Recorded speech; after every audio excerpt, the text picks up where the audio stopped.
எல்லா உண்மையும் தெரிஞ்ச மயில் இருந்துன்னு, ஆ சரி ஹோட்டல்ல வேலை செய்றவங்க சொல்ற மாதிரி, அவன் ஒரு கெட்டவன் தான் புரிஞ்சுக்கிட்டு, எப்படியாவது வந்து அந்த ஹோட்டல விட்டு தப்பிக்க வேணும் அப்படின்னு சொல்லி யோசிக்கும்போது தான், அந்த இவங்க வந்து 10 மணிக்கு மேல டியூட்டி முடியுது. அதுக்கப்புறம் அ நீ வந்து அதுக்குள்ள வந்தியன்னா, நான் என்ன போய் பஸ் ஸ்டாண்ட்ல விட்டுருவேன். நீ வந்து அங்கருந்து தப்பிச்சு எப்படியாவது உன் ஊருக்கு போயிரு அப்படின்னு சொல்லி, அந்த ஹோட்டல்ல வேலை செய்றவங்க வந்து சொல்லிடுறாங்க.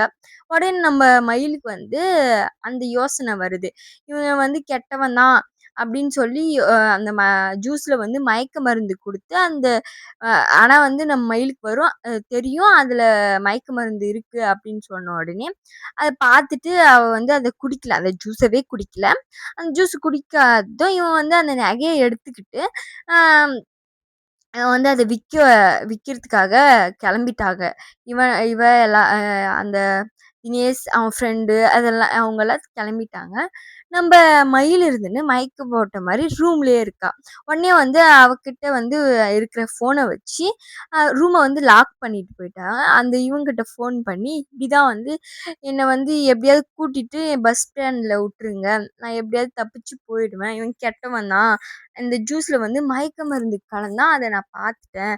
அது நானா வந்து அது குடிக்கிற மேல ஆக்ஷன் பண்ணி அத குடிக்கவே கிடையாது அப்படின்னு சொல்லி, நம்ம மயில் வந்து அந்த ஹோட்டல்ல வேலை செய்றவங்க கிட்ட வந்து சொல்லும்போது, உடனே வந்து அவனும் வந்து அவள வந்து கூட்டிட்டு போறதுக்காக கிளம்புறாங்க. அப்போ வந்து அந்த ஹோட்டல்ல வேலை செய்ற இன்னொரு பையன் வந்து தினேஷ்க்கு வந்து ஃப்ரெண்டு. அவன் வந்து வர்ற மாரி இருக்கு. உடனே வந்து அந்த பொண்ண வந்து மயில வந்து ஒழிச்சுட்டு, இவன் வந்து இங்க அவன் வந்து கேட்கும்போது, "இங்க என்ன பண்ற?" அப்படின்னு கேட்கும்போது, "இந்த பக்கம் சும்மா வந்தேன்." அப்படின்னு சொல்லி சமாளிச்சுடுறாங்க. அவனும் வந்து சரின்னு சொல்லிட்டு அமைதியா போயிடுறான். உடனே வந்து அவள கூட்டிட்டு உடனே வந்து பஸ் ஸ்டாண்டுக்கு கிளம்புறாங்க. அ கிளம்பிட்டு அவள மயில வந்து விட்டுர்றாங்க. அப்புறம் மயிலுக்கு வந்து ஒரு விட்டுட்டு ஹோட்டலுக்கு போயிடுறாங்க. நம்ப மயில் இருந்துட்டு அந்த இது பஸ் ஸ்டாண்ட்ல நிக்கும்போது, தினேஷ் வந்து திடீர்னு அந்த நகைய வித்துட்டு வரும்போது பாத்துர்றான். அப்ப பார்க்கும்போது நம்ம மயிலும் இருந்துட்டு அங்கருந்து தப்பிக்க ஓடுறாங்க. ஓடிட்டே வந்து நம்ப மல்லிக்கும், விஜய்க்கும் கால் பண்றாங்க. கால் பண்ணி "இப்படிதான்க்கா நான் வந்து ஹாஸ்டலுக்கெல்லாம் வரல. அவ ஹாஸ்டலுன்னு சொல்லிட்டு தானே பொய் சொல்லிட்டு போனா. இப்படிதான் ஹாஸ்டலுக்கெல்லாம் வரல. நான் வந்து இப்படி ஒரு பையன நம்பி வந்தேன். ஆனா, அவன் வந்து என்ன ஏமாத்துறான் அப்படின்னு சொல்லி, நம்ப மயில் வந்து மல்லிக்கு கால் பண்ணி சொல்லும்போது, நம்ம மல்லி வந்து "இப்ப எங்க இருக்க? நீ இப்ப தப்பிச்சு நான் வந்துன்னு இருக்கேன். என்ன காப்பாத்துங்க. இவன் வந்து தொரத்துறான்" அப்படின்னு சொல்லி நம்ப மயில் இருந்துன்னு மல்லி கிட்ட சொல்றாங்க. ம மல்லி வந்து உடனே வந்து விஜய் கிட்ட இத சொல்லிட்டு, விஜய் எப்படியாவது அவள வந்து காப்பாத்தியே ஆகணும். நாகும் இருந்து நான் சொல்றாங்க. அவ தான் நகைய திருடியிருப்பா போல. சரி ஃபர்ஸ்ட்டு அவள வந்து காப்பாத்துவோம். அதுக்கப்புறம் வந்து அந்த நகை எல்லாம் என்ன ஆச்சுன்னு கேட்போம். ஓடி போனவ நகைய அவ தான் எடுத்துட்டு போயிருப்பான்னு சொல்லி கண்டிப்பா முடிவு பண்ணிட்டாங்க அவங்க. உடனே வந்து "எங்க இருக்க?" அப்படின்னு கேட்கும்போது, கரெக்ட்டா அந்த லொகேஷன் எல்லாம் சென்ட் பண்ணி, அவங்க வந்து நான் மயில் வந்து ஒரு தாவல போய் ஒளிஞ்சுக்கிறாங்க. தினேஷும் வந்துன்னு அவங்க ஃப்ரெண்ட்ஸோட சேர்ந்துன்னு பல தாவல அங்கே அதே தாவல தேடிட்டு இருக்காங்க. கரெக்ட்டா வந்து நம்ம மல்லியும், விஜயும் வந்து என்ட்ரி ஆயி, அவன வந்து மயில் "எங்க இருக்க? நான் வந்து வந்துட்டேன்.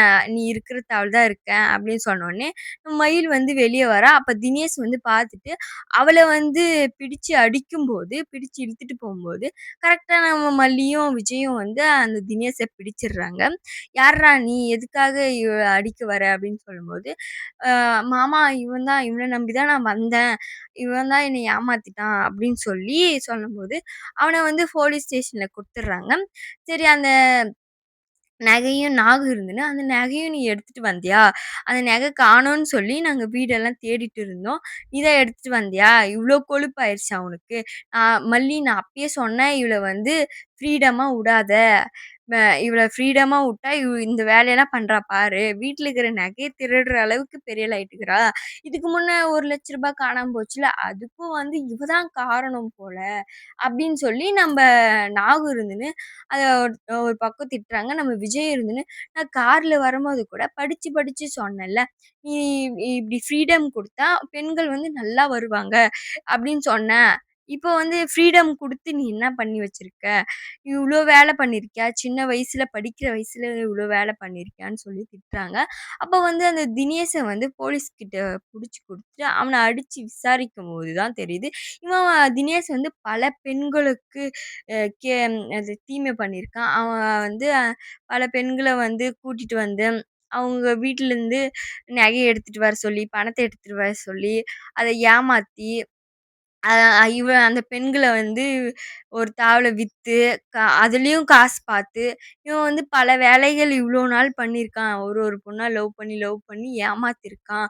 அப்படின்னு சொல்லி கொஞ்சம் கொஞ்சமா போலீஸ்க்கு வந்து தெரிய வருது. அத அத தெரிஞ்சதும் மயில் வந்து கடுங்கோவத்தோட அவன வந்து அப்படியே பலான்னு அறையிறாங்க. தினேஷ் இருந்துன்னு இதுக்கு முன்ன ஒரு ஏமாத்துனான்ல, அந்த பொண்ணும் வந்து கரெக்ட்டா அந்த போலீஸ் ஸ்டேஷனுக்கு வந்து இவன் தான் இதுக்கு முன்ன இந்த பல பெண்களோட இது பண்ணியிருக்கான். என்னையும் ஏமாத்திட்டான். நான் தப்பிச்சு வந்துட்டேன். அந்த பெண்களெல்லாம் எங்க இருக்காங்கன்னு எனக்கு தெரியும். அப்படின்னு சொல்லி அந்த பெண்ணையும் வந்து காப்பாத்திர்றாங்க. உடனே ஒரு பக்கம் வந்து நம்ப தீபிகா தீபிகா மேடம் வந்து அந்த தீபனோட வாழ்றன்னு சொல்லி கூட்டிட்டு வந்து, அந்த அ ப என் பொண்ணு முன்னாடி சும்மா நடிக்க தான் உன்ன கூட்டிட்டு வந்தேன் அப்படின்னு சொல்லி, அ நம்ம தினேஷ வந்து ரொம்ப காயப்படுத்திடுறாங்க. இவ நடிக்க தான் உன்ன கூட்டிட்டு வந்தேன் அப்படின்னு சொல்லி.